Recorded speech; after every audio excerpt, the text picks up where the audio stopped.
बहुत ही ज़बरदस्त रेवलेशन हुई है इस दफ़ा सैट में होता क्या है। डायग्नोस्टिक टेस्ट हम ले ही इसलिए रहे हैं क्योंकि आपने कुछ पढ़ा नहीं। What is a good SAT क्या है? ये टेस्ट पूरी दुनिया में एक्लेम्ड है। स्कोरिंग किस तरह से होगी, अच्छा स्कोर क्या होगा, जो दुनिया की बेहतरीन यूनिवर्सिटी हैं, जो आईवी लीग यूनिवर्सिटीज़ हैं, कॉलेजेस हैं। अस्सलाम वालेकुम एवरीवन, और आज की इस वीडियो में हम लोग सैट को बहुत डिटेल में डिस्कस करने वाले हैं। हाँ, थोड़ी सी डिटेल वीडियो ये बिल्कुल होने वाली है, लेकिन वो हर बच्चा जो सैट के लिए रेडी है, जो सैट देना चाहता है, जो सैट अटेम्प्ट करना चाहता है, सैट में अच्छा स्कोर करना चाहता है, और जिसको पता नहीं है सैट क्या है, जिसको ये भी नहीं पता कि मतलब सैट से क्या हो सकता है, क्या उसको एडवांटेजेस मिल सकते हैं, तो उन सारे बच्चों के लिए, चाहे उनको पता हो चाहे ना पता हो, इस वीडियो के बाद इंशाल्लाह आपको सैट के बारे में बेसिक इन्फॉर्मेशन सारी मिल जाएगी। आपको पता होगा कि अगर आप सैट करते हैं तो उससे आपको क्या फ़ायदे होने वाले हैं, अगर आप सैट नहीं करते तो आपको क्या नुकसान हो सकता है या क्या इसकी कॉस्ट हो सकती है। तो सारी चीज़ों के बारे में इंशाल्लाह हम आज इस वीडियो में डिस्कस करेंगे, and will try to talk about every detail that SAT has, and उसके बारे में इंशाल्लाह हम आपको फिर कुछ गाइडलाइंस भी टूवर्ड्स द एंड इंशाल्लाह ज़रूर देंगे। तो वो सारे बच्चे जो सैट पे इंटरेस्टेड हैं या सैट के बारे में जानना चाहते हैं, पहली बात मेरी आप सबसे ये है कि आप ज़रूर इस वीडियो को एंड तक देखें। ठीक है, स्टार्ट करते हैं सैट के बारे में। तो सैट, सबसे पहले तो ये है कि सैट है क्या। देखें, एक इंटरनेशनल ऑर्गेनाइजेशन है कॉलेज बोर्ड। ठीक है, ये कॉलेज बोर्ड ने एक टेस्ट बनाया है SAT सैट, और ये टेस्ट पूरी दुनिया में एक्लेम्ड है, पूरी दुनिया के अंदर एक्सेप्ट किया जाता है, पूरी दुनिया में बच्चे सैट देते हैं, और यूनिवर्सिटीज़ इस टेस्ट की बेसिस पे एडमिशन्स एक्सेप्ट कर लेती हैं। जैसे आपको पता होगा कि पाकिस्तान में हर यूनिवर्सिटी का अपना एक टेस्ट होता है। जैसे आप IBA जाओ, IBA का अपना एक अलग टेस्ट होगा, आप लम्स जाओ, LCAT लम्स का एक अलग टेस्ट होगा। ऐसे ही दीगर जितनी यूनिवर्सिटीज़ हैं, जितनी डिफरेंट कॉलेजेस हैं यहाँ पे, उनका अपना अलग अलग टेस्ट होता है। थ्रू आउट द वर्ल्ड ऐसा ही होता है कि यूनिवर्सिटीज़ और कॉलेजेस के अपने अपने टेस्ट होते हैं। लेकिन एक और तरीका होता है इन यूनिवर्सिटीज़ में एडमिशन लेने का। एक तरीका तो सिंपल ये है कि आप उस यूनिवर्सिटी का, जो भी सेट यूनिवर्सिटी है उसका, you clear the test and you get the admission. लेकिन एक और तरीका कॉलेज बोर्ड ने डिवाइस किया, और ये तरीका कोई नया नहीं है, ये तरीका बहुत पुराना है। More than 100 years I think हो गए हैं सैट को एग्जिस्ट करते हुए। और वो तरीका क्या है कि कॉलेज बोर्ड ने ये कहा कि भाई हम एक स्टैंडर्ड सेट करते हैं, और उस स्टैंडर्ड के ऊपर जितने बच्चे उतर जाएंगे, उस स्टैंडर्ड को जितना बच्चे पूरा करेंगे, उस स्टैंडर्ड में जितने बच्चे स्कोर कर लेंगे, वो स्टैंडर्ड काफ़ी होगा हर यूनिवर्सिटी के लिए कि वो उस बेसिस पे एडमिशन दे दें। और majority of the universities in the world, उन्होंने इस स्टैंडर्ड से अग्री कर लिया। स्पेशली अगर मैं बात करूं तो US में तो आप समझ लें कि मोर देन 90% जो यूनिवर्सिटीज़ हैं, जो कॉलेजेस हैं, वो सैट की बेसिस पे एडमिशन्स दे देते हैं। बाकी पूरी दुनिया में कहीं पे एक्सेप्ट किया जाता है, कहीं पे एक्सेप्ट नहीं किया जाता, कहीं पे स्कोर ज़्यादा चाहिए होता है, कहीं पे स्कोर कम चाहिए होता है। लेकिन ओवरऑल अगर मैं कहूँ तो majority of the universities and colleges इसको एक्सेप्ट कर लेते हैं। ठीक है, तो हम बात कर रहे थे कि ये स्टैंडर्ड क्या था। ये स्टैंडर्ड जो कॉलेज बोर्ड ने सेट किया, उस स्टैंडर्ड का नाम उन्होंने रखा SAT। ठीक है, और उन्होंने ये कहा कि भाई ये एक टेस्ट है, बजाय इसके कि हर यूनिवर्सिटी, अब यहाँ पे तो देखिए हम कुछ यूनिवर्सिटीज़ की बात करते हैं, पूरी दुनिया में अगर हम बात करें तो हज़ारों यूनिवर्सिटीज़ हैं। पाकिस्तान के अंदर भी अगर हम टॉप यूनिवर्सिटीज़, कुछ टॉप यूनिवर्सिटीज़ को छोड़ दें तो उसके अलावा हंड्रेड्स ऑफ यूनिवर्सिटीज़ हैं। ठीक है, तो एक तो ये है कि बच्चे को अगर सारी यूनिवर्सिटीज़ में मतलब एडमिशन लेना है तो वो हर एक यूनिवर्सिटी का टेस्ट अलग अलग दे। मैं IBA का टेस्ट अलग दूँ, मैं लम्स का टेस्ट अलग दूँ, मैं IOBM का टेस्ट अलग दूँ, KSBL का टेस्ट अलग दूँ। ऐसे करते करते मैं जितनी यूनिवर्सिटीज़ में मुझे जाना है, मैं हर यूनिवर्सिटी का अलग टेस्ट दूँ, फिर मैं उसके बारे में सीखूँ भी, उसकी तैयारी भी करूँ, फिर ये भी गारंटी नहीं है कि मेरा एडमिशन होगा या नहीं होगा। तो कॉलेज बोर्ड ने क्या किया, कॉलेज बोर्ड ने एक स्टैंडर्ड बना दिया SAT, और कॉलेज बोर्ड ने ये कहा कि भाई जो बच्चे भी SAT टेस्ट ये दे देते हैं, इस टेस्ट में अच्छा स्कोर कर लेते हैं, इन बच्चों को यूनिवर्सिटीज़ में एडमिशन्स मिल जाएंगे। ठीक है, अब ये क्राइटेरिया उन्होंने यूनिवर्सिटीज़ के ऊपर छोड़ दिया कि वो इस चीज़ को एक्सेप्ट करें या ना करें, और स्कोर उन्होंने यूनिवर्सिटीज़ के ऊपर छोड़ दिया कि वो स्कोर उसका कितना सेट करते हैं, तो हर यूनिवर्सिटी ने अपने हिसाब से इसका क्राइटेरिया बना लिया, लेकिन मेजॉरिटी ऑफ द यूनिवर्सिटीज़ इस बात पे अग्री कर गए और मेजॉरिटी ऑफ द यूनिवर्सिटीज़ आज भी इस बात पे अग्री करते हैं कि जो बच्चे सैट दे के आ रहे हैं, जिन बच्चों ने सैट दिया है, सैट अटेम्प्ट किया है और सैट में उनका स्कोर अच्छा है, उन बच्चों को, वो डिजर्विंग बच्चे होते हैं और वो ऐसे बच्चे होते हैं कि उनको यूनिवर्सिटी में एडमिशन मिल सकता है। तो इन अ वे, अगर मैं आसान ज़बान में आपके इस सवाल का जवाब दूं, अगर कोई बच्चा यहाँ ऐसा बैठा है जिसको पता ही नहीं है, जो ये वीडियो देख रहा है, उसको ये पता ही नहीं है कि यार सैट होता क्या है, उसको ये पता ही नहीं है कि यार मतलब ये चीज़ क्या है, तो मैं आपको आसान ज़बान में अगर ये बात समझा दूँ तो सैट आपके लिए एक मास्टर की है यूनिवर्सिटी एडमिशन्स के लिए। ये एक टेस्ट है और ये एक ऐसा टेस्ट है, अगर आप इसमें अच्छा स्कोर कर लेते हो, अगर आप इसकी तैयारी अच्छे से कर लेते हो, इसमें अच्छा स्कोर कर लेते हो, तो इसकी बेसिस पे आप पाकिस्तान में और दुनिया भर की जितनी भी यूनिवर्सिटीज़ हैं उनमें एडमिशन सिक्योर कर सकते हो। तो ये मतलब सुनने में it looks like to be too good to be true, लेकिन ये बात हकीकत है। अगर आप सैट में अच्छा स्कोर, ये एक ऐसा टेस्ट है जिसकी बेसिस पे आप पूरी दुनिया में किसी भी यूनिवर्सिटी में एडमिशन ले सकते हो, ठीक है। तो ये तो मतलब इस चीज़ की बात हो गई कि सैट है क्या। अब कोई भी बच्चा ऐसा है, उसको ये समझ में आ जाना चाहिए कि अगर मैं किसी भी यूनिवर्सिटी में जाना चाहता हूँ, अगर मैं IBA जाना चाहता हूँ, मैं लम्स जाना चाहता हूँ, तो एक तरीका मेरे पास क्या है, एक तरीका मेरे पास ये है कि मैं उस यूनिवर्सिटी का टेस्ट दे दूँ, और एक तरीका मेरे पास ये है कि मैं सैट दे दूँ। अब इसमें अक्सर बच्चों का ये क्वेश्चन आ रहा होता है कि सर हम क्या करें, हम यूनिवर्सिटी का टेस्ट दें या हम SAT दें। तो SAT आप समझ लो कि ये एक एक्स्ट्रा आपके पास चांस है, ठीक है। आप अगर SAT की तरफ जाते हो तो ये एक ऐसा टेस्ट है जिसकी बेसिस पे आप डिफरेंट यूनिवर्सिटीज़ में अप्लाई कर सकते हो। मतलब एक तरफ आप देखो कि आप IB अलग अप्लाई कर रहे हो, लम्स वही वाली बात जो मैंने भी थोड़ी देर पहले की, और एक तरफ ये कि आपने सैट दिया, सैट में आपका अच्छा स्कोर आ गया, अब आप गए हर यूनिवर्सिटी में, आप हर यूनिवर्सिटी में जाके आप टेस्ट नहीं दोगे, आप सिर्फ जाके अपना सैट का स्कोर सबमिट करवाओगे और उस स्कोर की बेसिस पे आपको उस यूनिवर्सिटी में एडमिशन मिल जाएगा। हो गया ना भाई आसान। अब आपको ये जानने की ज़रूरत नहीं है कि हर यूनिवर्सिटी या डिफरेंट यूनिवर्सिटी का अपने टेस्ट में क्या क्या चीज़ें आती हैं, वो अपने टेस्ट में क्या क्या चीज़ें क्विज करेंगे आपको या क्या है। आपने बस सैट कर लिया, आपका ये काम हो गया, ठीक है। अब हो सकता है आप लोग थोड़ा सा इस बात को लेके इंक्विजिटिव हो रहे हो सकता है you guys might be thinking कि यार अच्छा अब ये इतना ज़बरदस्त टेस्ट है कि इसकी बेसिस पे मुझे किसी भी यूनिवर्सिटी में एडमिशन मिल जाएगा।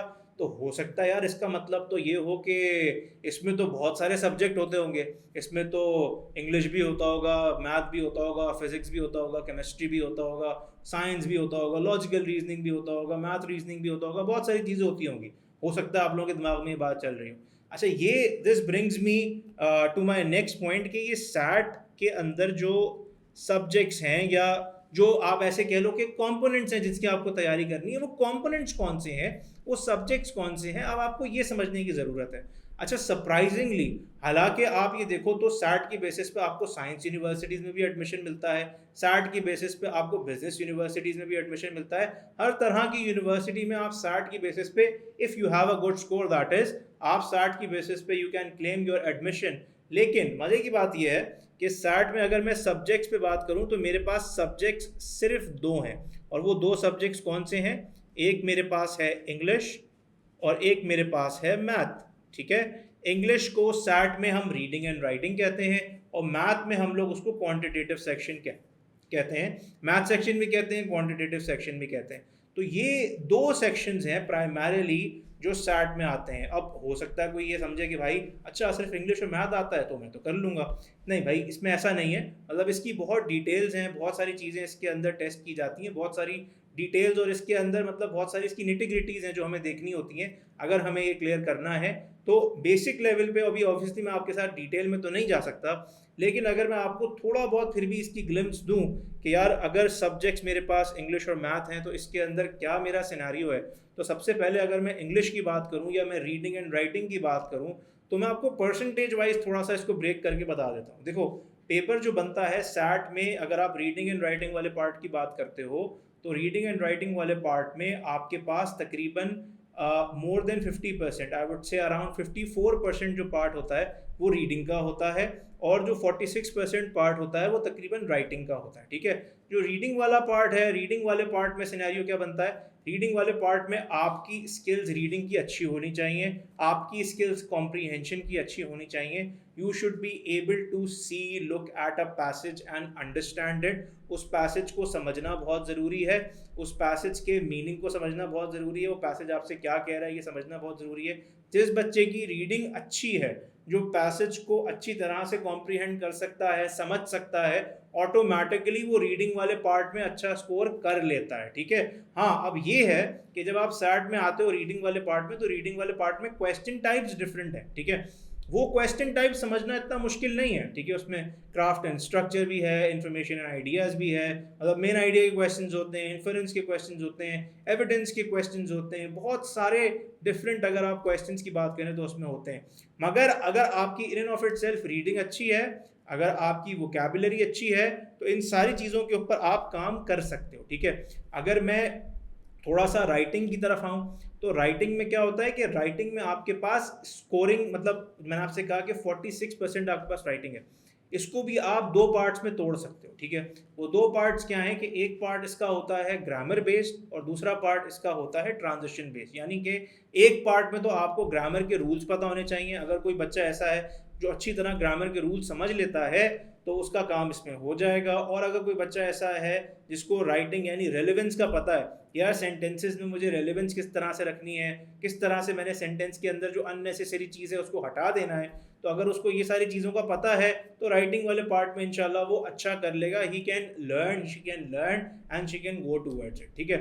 तो ये एक रीडिंग एंड राइटिंग वाला पार्ट है। तो अगर आपकी रीडिंग अच्छी है, अगर आपकी कॉम्प्रीहेंशन अच्छी है, अगर आप पैसेज को समझ लेते हो, तो इंशाल्लाह आपको इतना मसला नहीं होगा, ठीक है। और मैथ की तरफ अगर आप आओ, तो मैथ के अंदर ज़्यादातर जो मैथ होती है वो ओ लेवल्स और ए लेवल्स वाली मैथ होती है। मगर कुछ बच्चे इसमें ये कंफ्यूज कर लेते हैं कि अच्छा अगर मैंने ओ ए लेवल वाली मैथ कर ली है तो फिर मुझे कुछ करने की ज़रूरत ही नहीं है, मुझे तो इसकी तैयारी करने की ज़रूरत ही नहीं है। नहीं भाई, जो क्वेश्चंस आ रहे हैं they are very brainy questions, और वो बहुत ही डिफरेंट क्वेश्चंस होते हैं। उसके लिए obviously I am not a math instructor, मगर स्टिल जो मैथ इंस्ट्रक्टर्स हैं वो आपको इसमें बताएंगे कि you have to understand, you have to go into detail.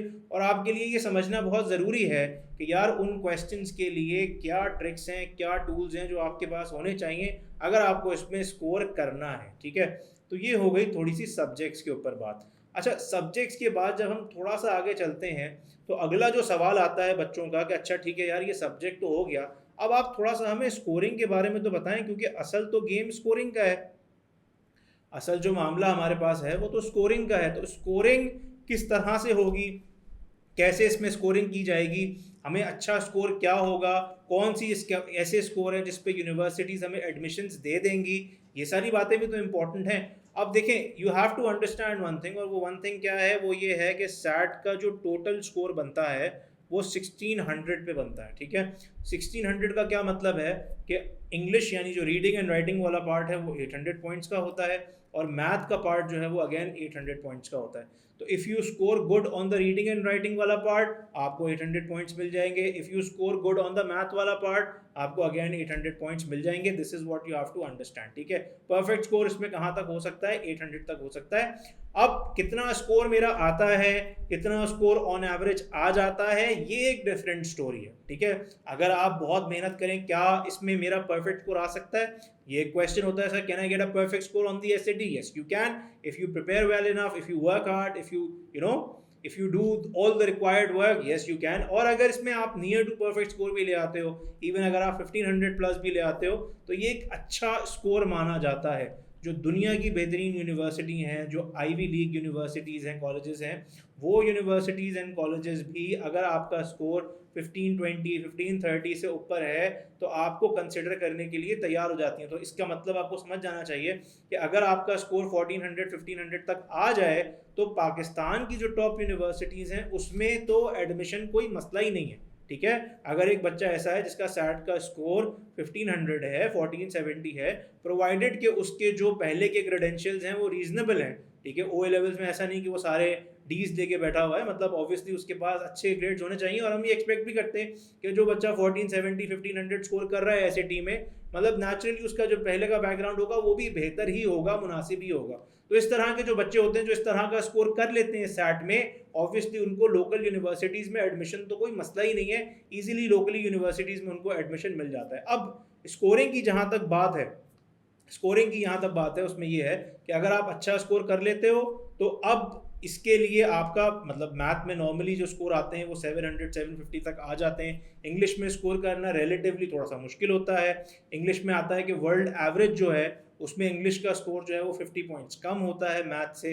Again that is something of a norm, ज़रूरी नहीं है कि हर बच्चे के ऊपर ये बात फिक्स आए, लेकिन नॉर्मली ऐसा हो जाता है, ठीक है ना। तो स्कोरिंग इसके अंदर 1600 में से होती है।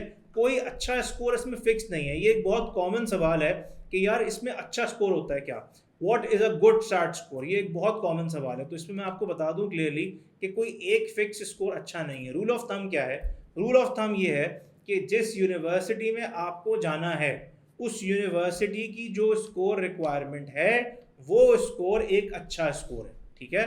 मैं रिपीट कर दूं, जिस यूनिवर्सिटी में भी आपको जाना है उस यूनिवर्सिटी की जो स्कोर रिक्वायरमेंट है वो अच्छा स्कोर है। आपको अगर एक ऐसी यूनिवर्सिटी में जाना है जिसकी स्कोर रिक्वायरमेंट 1250 है, तो अगर आपका स्कोर 1400 नहीं भी आया, आपका स्कोर 1300 आ गया, आपके लिए 1300 बहुत अच्छा स्कोर है, क्योंकि उस स्कोर की बेसिस पे आप अपनी यूनिवर्सिटी में चले गए। और बिल्कुल ऐसे ही अगर आपको एक यूनिवर्सिटी में जाना है जिसकी स्कोर रिक्वायरमेंट 1400 है, तो अगर आपका स्कोर 1350 भी आ गया तो वो स्कोर गुड इनफ नहीं है, because the score that you need to get in the college that you want to get in, that score is around 1400, ठीक है। तो अच्छा स्कोर हमेशा डिटरमिन किया जाएगा इस बेसिस पे कि आपको कौन से कॉलेज या कौन सी यूनिवर्सिटी में जाना है। एंड ऑब्वियसली जितनी अच्छी यूनिवर्सिटी में आप जाते हो उतना ही सैट की स्कोर रिक्वायरमेंट बढ़ती चली जाती है। अगर आप किसी लोकल यूनिवर्सिटी में अप्लाई कर रहे हो, वो भी अगर किसी टीयर 2 टीयर 3 यूनिवर्सिटी में अप्लाई कर रहे हो, तो शायद आपकी जो सैट स्कोर रिक्वायरमेंट है वो 1100 हो या 1200 हो, लेकिन आप जैसे जैसे बढ़ाते जाते हो, मिसाल के तौर पे आप IBM में ही अगर जा रहे हो तो IBM में अब एडमिशन हो रहे हैं 1350 और 1450 के बीच में स्कोर्स आ रहे हैं डिफरेंट प्रोग्राम्स के, यानी 1450 तक स्कोर रिक्वायरमेंट जा रही है। लम्स में depending upon your grades again आपको 1350 1400 even more than that score requirement होती है। और थोड़ी देर पहले मैंने आपको बताया कि अगर आप IB लीग में या डिफरेंट टॉप यूनिवर्सिटीज़, दुनिया की जो टॉप यूनिवर्सिटीज़ अगर उनमें जाना चाहते हो तो वहाँ पे कहीं 1400, कहीं 1450, कहीं 1500 और कहीं पे 1500 से भी ज़्यादा की स्कोर रिक्वायरमेंट होती है। तो depending upon the score requirement, depending upon the university, आपकी स्कोर रिक्वायरमेंट बदलती रहेगी, आपकी स्कोर रिक्वायरमेंट चेंज होती रहेगी और आपको उसी हिसाब से स्कोर करना है। तो आपके लिए जो सैट का अच्छा स्कोर है वो डिपेंड करेगा इस बात पे कि आपकी यूनिवर्सिटी कौन सी है, ठीक है। अच्छा, अब थोड़ा सा मैं आपको इसका सेक्शन वाइज ब्रेकअप दे दूं कि भाई मैंने आपको बता दिया 1600 पॉइंट्स का ये टेस्ट है और इसमें इंग्लिश और मैथ आता है। अब ये इंग्लिश और मैथ को कैसे डिवाइड किया जाता है टेस्ट में, इसको थोड़ा सा आप लोग समझ लें। देखें, ये याद रखें कि इस टेस्ट में जो इंग्लिश वाला पार्ट है, जो रीडिंग एंड राइटिंग वाला पार्ट है, इसके अंदर भी 2 मॉड्यूल्स होते हैं, M1 एंड M2। और जो मैथ वाला पार्ट है, मैथ वाले पार्ट में भी 2 मॉड्यूल्स होते हैं, M1 और M2। तो आप ये मॉड्यूल 1 और मॉड्यूल 1 को आप सेक्शन भी कह सकते हो, सेक्शन 1 एंड सेक्शन 2। तो 2 मॉड्यूल्स इसमें होते हैं, ठीक है। जो रीडिंग एंड राइटिंग वाला पार्ट है, the reading and writing part in both the modules will have 27 questions, ठीक है। तो 27 + 27 you will have a total of 54 questions in the reading and writing part. Module 1 में 27 सवाल होंगे, मॉड्यूल 2 में 27 सवाल होंगे। आपका जो टोटल नंबर ऑफ क्वेश्चंस बन जाएगा वो 54 बन जाएगा। इन 54 क्वेश्चंस के लिए आपके पास टोटल 64 मिनट्स होंगे, ठीक है। आपको मॉड्यूल 1 के लिए 32 मिनट्स मिलेंगे और मॉड्यूल 2 के लिए भी आपको 32 मिनट्स मिलेंगे, ठीक है। तो आपको ना सिर्फ ये क्वेश्चन सॉल्व करने हैं, बल्कि एक बड़ा चैलेंज ये होता है कि आपको गिवन टाइम में इन क्वेश्चंस को सॉल्व करना है, ठीक है। ऐसे ही अगर मैं मैथ की बात करूं तो मैथ में मॉड्यूल 1 में you have 22 questions and module 2 में यू हैव 22 क्वेश्चंस। और आगे अगर आप देखें तो आपको जो टाइम मिलता है इन 44 क्वेश्चंस को सॉल्व करने के लिए, that is around 70 minutes, because आपको पर मॉड्यूल इसमें 35 मिनट्स मिलेंगे, ठीक है। तो अब सिनेरियो कुछ इस तरह का है कि आपके पास दोनों मॉड्यूल्स में मिला के कितने सेक्शंस होते हैं, उन सेक्शंस में क्वेश्चंस कितने होते हैं और उन क्वेश्चंस के लिए टाइम कितना होता है, ये भी मैंने आपको बता दिया। अब ऑब्वियसली ये तो जब हम तैयारी करते हैं तो उसमें हम फिर समझाते भी हैं, बताते भी हैं कि किस तरह से आपने कौन सा क्वेश्चन सॉल्व करना है, कौन सा क्वेश्चन आपने पहले सॉल्व करना है, कौन सा क्वेश्चन आपने बाद में सॉल्व करना है, कौन सा क्वेश्चन अगर आप सॉल्व करेंगे पहले तो आपका टाइम बच सकता है। क्योंकि एक बड़ा चैलेंज जो होता है ना वो होता है, हमेशा याद रखें एसईटी में खास तौर से एक बड़ा चैलेंज ये होता है कि you have to understand how to crack the paper. I have seen many students who know all the concepts, I have seen many students who know everything on the chart. उनको पता होता है reading and writing में जो जो चीज़ें आ रही हैं वो कैसे होती हैं, उनको पता होता है कि मैथ में जो जो चीज़ें आ रही हैं वो कैसे होती हैं, ये सारी चीज़ें उनको पता होती हैं। लेकिन इसके बावजूद भी वो सैट में अच्छा स्कोर नहीं कर पाते। वो सैट में अच्छा स्कोर क्यों नहीं कर पाते? वो इसलिए नहीं कर पाते क्योंकि वो ये नहीं समझते कि पेपर को सॉल्व कैसे करना है। मुझे समझ में आ गया कि यार ये सारे क्वेश्चंस को कैसे सॉल्व करना है, मैंने मैथ के सारे कॉन्सेप्ट भी समझ लिए, मैंने रीडिंग की टेक्निक भी समझ ली, सब कुछ समझ लिया, लेकिन पेपर को सॉल्व कैसे करना है मैंने ये नहीं समझा। मैंने ये नहीं समझा कि यार ये जो मैंने 27 सवाल सॉल्व करने हैं ये मैं 32 मिनट में कैसे करूँगा। ठीक है ना, 32 मिनट खत्म हो जाते हैं, बच्चे ऐसे होते हैं 15-16 सवाल करते हैं, उनके सवाल कंप्लीट नहीं होते टाइम पे। तो ये कैसे होता है? ये प्रैक्टिस से होता है और ये विद टाइम होता है, ये शुरू में नहीं होता। ठीक है, ये आप जब टाइम लेते हैं आप सॉल्व करते हैं। और ये मैं आगे इंशाल्लाह इस पे मैं आऊँगा कि किस तरह से इस पे हम लेके चलते हैं और किस तरह से ये सारी चीज़ें होती हैं। आईबी ग्रेड्स में किस तरह से प्रेपरेशन होती है, किस तरह से काम किया जाता है और किस तरह से चीज़ों को लेके चला जाता है। अच्छा, अब सैट के सारे सेक्शंस को हमने समझ लिया, सैट में स्कोर कितना आता है ये हमने समझ लिया, और सैट में रीडिंग एंड राइटिंग का पार्ट है, मैथ का एक पार्ट है, ये बात भी हमको समझ में आ गई। अब आगे एक बहुत ही ज़बरदस्त रेवोल्यूशन हुई है इस दफ़ा सैट में, क्योंकि पहले हो सकता है जिन लोगों को पता हो पहले सैट पेपर में होता था। ठीक है, अब एक जो बड़ी ज़बरदस्त चीज़ हुई है जिसको मैंने अभी तक मेंशन नहीं किया, जो मुझे अब मेंशन करना है, वो ये है कि सैट अब डिजिटल हो गया है। ठीक है, आपने अक्सर सुना होगा कि ये डिजिटल सैट है, कुछ लोग कहते हैं डी सैट है, डिजिटल सैट है। तो डिजिटल सैट का क्या मतलब है? डिजिटल सैट का मतलब ये है कि अब जो सैट हो रहा है वो पेपर में नहीं होगा। आपको इलेक्ट्रॉनिक डिवाइसेस चाहिए, आपको लैपटॉप्स चाहिए, आपको आईपैड चाहिए अगर आपको ये सैट करना है। ठीक है, कहीं पे भी अब पेपर सैट नहीं होता। पूरी दुनिया में इंक्लूडिंग पाकिस्तान अब सैट डिजिटल होता है, यानी कि टेस्टिंग सेंटर्स में आपको आपको अपना लैपटॉप या अपना आईपैड या जो भी आपकी इलेक्ट्रॉनिक डिवाइस है जो कि अप्रूव्ड है कॉलेज बोर्ड की तरफ से, हम कोशिश करेंगे कि इस वीडियो के कैप्शन में लिंक दे दें उन डिवाइसेस का जो कि अप्रूव की हुई हैं कॉलेज बोर्ड ने। आप वहाँ पे जाके डिटेल में पढ़ लीजिएगा कि कौन सी ऐसी डिवाइसेस हैं जो आप यूज़ कर सकते हैं कॉलेज बोर्ड के लिए। ठीक है, तो कॉलेज बोर्ड ने इसके लिए एक एप्लीकेशन बनाई है, जिस एप्लीकेशन का नाम है ब्लू बुक, और उस एप्लीकेशन के थ्रू आप अपने टेस्ट को एडमिनिस्टर अपने पास भी कर सकते हैं, प्रैक्टिस टेस्ट भी हैं। और जिस दिन आप सैट एक्चुअली देने जाएंगे कॉलेज बोर्ड की किसी भी डिज़ाइन डेजिग्नेटेड सेंटर पे, तो वहाँ पे भी अपने लैपटॉप को और अपने जो भी आपका आईपैड या इलेक्ट्रॉनिक डिवाइस है जिस पे आप सैट दोगे वो आप अपने साथ लेके जाओगे और उसी पे ये टेस्ट होगा। तो ये एक बड़ी ज़बरदस्त रेवोल्यूशन है, क्योंकि पहले बच्चे अब तक एटलीस्ट जो ओ लेवल्स के बच्चे होते हैं या इवन इंटरमीडिएट के बच्चे होते हैं, उनमें से किसी को भी इतना एक्सपोजर नहीं होता इस बात का कि वो अपने टेस्ट को डिजिटली एडमिनिस्टर करे। बच्चों को आदत यही होती है कि वो पेपर पे अपना सैट देते हैं। तो ये एक बड़ा चेंज इस दफ़ा सैट में आया है। अच्छा, सैट नॉर्मली चेंज होता रहता है, हर तकरीबन 4 से 5 साल पे they bring out an update. ठीक है, इस दफ़ा जो अपडेट थी वो बड़ी अपडेट ये थी। अच्छा, इसमें सैट को डिजिटल करने के साथ साथ उन्होंने एक और जो बड़ा चेंज किया, वो चेंज ये था कि उन्होंने इस टेस्ट को अडेप्टिव बना दिया। आपको याद होगा मैंने अभी आपसे थोड़ी देर पहले बात की थी सैट के मॉड्यूल्स के बारे में, कि सैट में 2 मॉड्यूल्स आते हैं, मॉड्यूल 1 एंड मॉड्यूल 2, राइट। तो आपके पास सैट में 2 मॉड्यूल्स हैं, मॉड्यूल 1 एंड मॉड्यूल 2। अब ये अडेप्टिव की क्या कहानी है ये भी समझना बड़ी ज़रूरी है। ठीक है ना, बिकॉज ये अडेप्टिव जो इन्होंने टेस्ट को बनाया है इसकी वजह से आपका स्कोर बहुत हद तक इस पे मैटर करता है, इस पे डिपेंड करता है। इसको समझना, इसकी साइकोलॉजी क्या है, इसका एल्गोरिथम क्या है, इस चीज़ को समझना बहुत ज़रूरी है। ठीक है, देखो नॉर्मली पहले तो ये होता था पेपर सैट में कि हर सेक्शन का अपना अलग अलग स्कोर है, सिंपली बस वो स्कोर निकाला जाता था, उस स्कोर को स्केल किया जाता था और आपको अपना सैट का स्कोर मिल जाता था। ठीक है, लेकिन जब से सैट अडेप्टिव हुआ है, तो अडेप्टिव होने का मतलब क्या है? अडेप्टिव होने का मतलब ये है कि आपका जो सेकंड मॉड्यूल होगा, सेकंड मॉड्यूल की जो डिफ़िकल्टी होगी वो डिपेंड करेगी इस चीज़ पे कि आपने अपना मॉड्यूल 1 कैसा सॉल्व किया। यानी कि जो बच्चे मॉड्यूल 1 अच्छा सॉल्व करेंगे उनका जो दूसरा मॉड्यूल होगा वो मुश्किल आएगा, इट विल बी हार्ड। ठीक है, और जो बच्चे इतना अच्छा स्कोर मॉड्यूल 1 में नहीं कर पाएंगे, उनका मॉड्यूल 2 का जो स्कोर हो, उनके मॉड्यूल 2 की जो डिफिकल्टी होगी वो आसान होगी।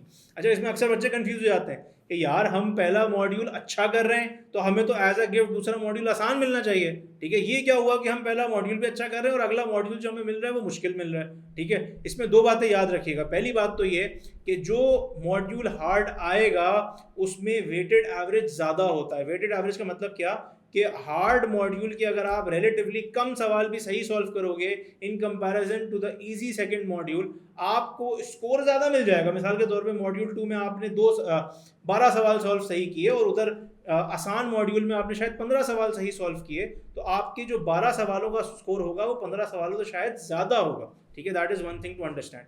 और दूसरी चीज़ ये है कि मॉड्यूल 2 मुश्किल लाए बगैर आप सैट में अच्छा स्कोर नहीं कर सकते। इसके दो रीजन हैं। पहला तो ये कि अगर आपका मॉड्यूल 2 मुश्किल नहीं आ रहा तो इसका मतलब क्या है कि आपने पहले मॉड्यूल में अच्छा स्कोर नहीं किया, वहीं पे आपका स्कोर कम हो जाता है। ठीक है, एंड सेकेंडली जो बच्चा मॉड्यूल 1 में अच्छा स्कोर नहीं कर रहा, चाहे उसका सेकेंड मॉड्यूल आसान भी क्यों ना आ जाए, वो रिलेटिवली एक्सपेक्टेड यही होता है कि सेकेंड मॉड्यूल में भी इतना अच्छा स्कोर नहीं करेगा। तो हमने ये देखा है कि जिन बच्चों का पहला मॉड्यूल अच्छा नहीं होता या जिन बच्चों का जो सेकंड मॉड्यूल है वो मुश्किल नहीं आता, आसान आता है, ऐसे बच्चे नॉर्मली 600-600 से ज़्यादा स्कोर नहीं कर पाते, बल्कि 600 भी मैं आपको ज़्यादा बता रहा हूँ, 600 से भी कम स्कोर होता है। ठीक है ना, तो ये एडाप्टिव वाला सिनेरियो, इसमें कुछ फिक्स नहीं है। कॉलेज बोर्ड ने कोई स्कोरिंग फिनोमेना आगे पब्लिश नहीं किया है। ये जितनी इन्फॉर्मेशन मैं आपके साथ शेयर कर रहा हूँ ये सारी based on different experiences and different बच्चों से जो फीडबैक हमें मिलता है उसकी बेसिस पे मैं आपको ये बता रहा हूँ। ठीक है, तो मेरा ख्याल है कि हमने काफ़ी हद तक ये डिस्कस कर लिया है कि सैट में क्या होता है, सैट में कितने सेक्शंस होते हैं, क्या होता है। अब देखो ये बहुत ज़रूरी है तुम्हारे लिए समझना कि यार ये सैट की अटेम्प्ट मुझे करना कब है, ये सैट मुझे देना कब चाहिए, सैट के लिए मुझे अपीयर होना कब है, ये एक बड़ा इंपॉर्टेंट सवाल है। और बहुत सारे बच्चे मैंने देखा है क्योंकि उनको इस बारे में पता नहीं होता, वो इस सवाल को मिस कर जाते हैं, वो इस वजह से सैट को या तो दे नहीं पाते या वो गलत टाइम पे देते हैं और वो मल्टीपल अटेम्प्ट्स का उनके पास टाइम नहीं होता कि वो अपने स्कोर को इम्प्रूव कर लें। देखिए पहली चीज़ तो ये समझ लें, जो बेस्ट टाइम है ना सैट के लिए, वो बेस्ट टाइम है आफ्टर ओ लेवल्स या मैट्रिक। अब इसमें बच्चे बोल रहे हैं सर अभी तो ओ लेवल्स हुआ है, अभी तो मैट्रिक हुआ है, अभी तो 2 साल हैं यूनिवर्सिटी एडमिशन्स में, अभी आप कहाँ हमें ये सैट वैट में फंसा रहे हो, अभी हम क्या करेंगे सैट के लिए। देखो दो बातें समझो। पहली चीज़ तो ये कि जिस वक्त तुम अपना ओ लेवल्स कंप्लीट करते हो या मैट्रिक कंप्लीट करते हो, उस वक्त जो प्रेशर होता है वो सबसे कम होता है। आपका अभी इंटरमीडिएट शुरू नहीं हुआ, अभी ए लेवल्स आपका शुरू नहीं हुआ, पढ़ाई आपके पास कोई है ही नहीं। ठीक है, इस वक्त अगर आप अपना एसएटी दे, मैं ये नहीं कह रहा कि अगर आप कमिंग ईयर्स में जाके एसएटी दोगे तो वो आपका एक्सेप्टेबल नहीं होगा, लेकिन this is the best time. ठीक है, आपके ऊपर लीस्ट प्रेशर होता है, आप 100% सैट पे फोकस कर सकते हो। और मैंने ये देखा है कि इस टाइम पे जो बच्चे सैट की तरफ जाते हैं और पूरी कॉन्सेंट्रेशन से सैट देते हैं, ठीक है, तो उन बच्चों का सैट का स्कोर लामहला अच्छा आ जाता है।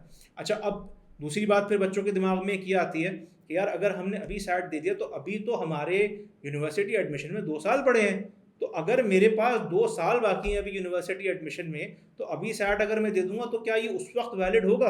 देखो पहली चीज़ ये समझ लो, सैट की जो वैलिडिटी है ना, इट इज़, वैसे तो जो कॉलेज बोर्ड कहता है वो ये कि SAT is valid for lifetime. ठीक है, SAT is valid for lifetime, लेकिन यूनिवर्सिटीज़ ने अपने अलग अलग क्राइटेरियाज बना लिए हैं। कुछ यूनिवर्सिटीज़ उसको 7 साल के लिए एक्सेप्ट करती हैं, कुछ 5 साल के बाद भी एक्सेप्ट करती हैं, और ज़्यादातर यूनिवर्सिटीज़ 3 साल तक एसएटी के स्कोर को एक्सेप्ट करते हैं। यानी कि अगर आपने अपना मैट्रिक या ओ लेवल्स कंप्लीट किया फॉर एग्जांपल 2024 में या 2025 में, ठीक है, तो आप इसके 3 साल लगा लो अगर, तो 2024 के बाद 2027 तक आपके 3 साल तक ये एसएटी वैलिड होगा। यानी 2024 में जो स्कोर आप कर रहे हो वो स्कोर 2027 तक, यानी आपके ए लेवल्स या इंटरमीडिएट कंप्लीट होने के 1 साल बाद भी वैलिड होगा। सही है ना। तो अब अगर आपने ओ लेवल्स के फौरन बाद अपना एसएटी दे दिया तो आपको सुकून होगा। अगर आपका स्कोर अच्छा आ गया, अगले 2 साल आपने यूनिवर्सिटी एडमिशन की टेंशन लेनी ही नहीं है। आपने क्या करना है, आपने सिर्फ अपने ए लेवल्स पे या इंटरमीडिएट पे फोकस करना है और जब आपके 2 साल पूरे हो जाएंगे तो आपने क्या करना है, आपने जाके सिर्फ स्कोर सबमिट करना है उस यूनिवर्सिटी में जहाँ पे आपने एडमिशन लेना है और इंशाल्लाह आपका स्कोर हो जाएगा। तो ये एक मतलब एक आपकी लिबर्टी है। आप सोचें कि आपको क्या आपकी लग्जरी है कि बच्चे पहले ए लेवल्स करते हैं या ए लेवल्स के दौरान जब A2 में आते हैं या जब सेकेंड ईयर में आते हैं तो वो फिर ये सोचना शुरू करते हैं कि अब हमें कौन सी यूनिवर्सिटी में एडमिशन लेना है, फिर वो उस पर्टिकुलर यूनिवर्सिटी के लिए तैयारी शुरू करते हैं या चलो सेकेंड ईयर में SAT की तैयारी शुरू करते हैं।